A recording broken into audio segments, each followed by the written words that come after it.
News இருக்கு, officers ரேஞ்சில் IPS IAS. அந்த செய்திகள் பற்றி இப்போ இது ஆரம்பிக்கிறதுக்கு முன்னாடி கொஞ்ச நேரத்துக்கு முன்னாடி சில சோர்ஸ் மூலமாக பேசினேன். அந்த டாஸ்மாக் விஷயத்தில் ஐஏஎஸ் ஆஃபீஸர் ஒருத்தரை கொண்டு போனது, விசாகன் அவரை கொண்டு போனதுக்கப்புறம் விசாரணை வளையத்துக்குள்ளே கொண்டு போன நிறைய ஐஏஎஸ் ஆஃபீஸர்ஸ் பயந்துட்டாங்க.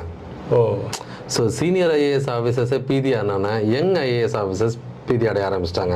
ஏன்னா இந்த பாஜகவோட தாக்குதல், இடி தாக்குதல் வந்து ஒரு பெரிய லோக்கலாக சொல்லப்போனால் மெர்சல் காட்டியிருக்கு, பயத்தை உண்டாக்கியிருக்கு. என்ன பண்ணணும், என்ன சேஃப்கார்டு எடுக்கணும். இப்போ வந்து ஆக்சுவலாக வந்து கொஞ்சம் நாளைக்கு முன்னாடி வந்து பல பேர் வந்து இந்த எலெக்ஷன் டைமில் வந்து டெல்லிக்கு போயிடலாம், ஸ்டேட் கவர்மெண்ட் விட்டு அங்கே போயிடலான்ட்டு எவ்வளோ பேர் ட்ரை பண்ணாங்க. நிறைய பேர் போயிட்டாங்க. அதில் லக்கானிலாம் அவர் போயிட்டார் அவர். ஓகேவா? அதில் ஆஃபீஸர்ஸும் சில பேர் கிளம்பிட்டாங்க, ஐபிஎஸ் ஆஃபீஸர்ஸும். இப்போ என்ன ஒரு விஷயம்னா, ஐபிஎஸ் ஆஃபீஸருக்கும் இவங்களுக்கும் வந்து டிஎம்கே ஸ்டாண்ட் எடுக்கலாமா இல்லை ஏடிஎம்கே ஸ்டாண்ட் எடுக்கலாம். இவங்க இல்லை, நாங்கள் இருக்கிற இடத்துக்கு கரெக்டாக இருப்போம்னு 100% யாரையும் அடித்து சொல்ல முடியாது.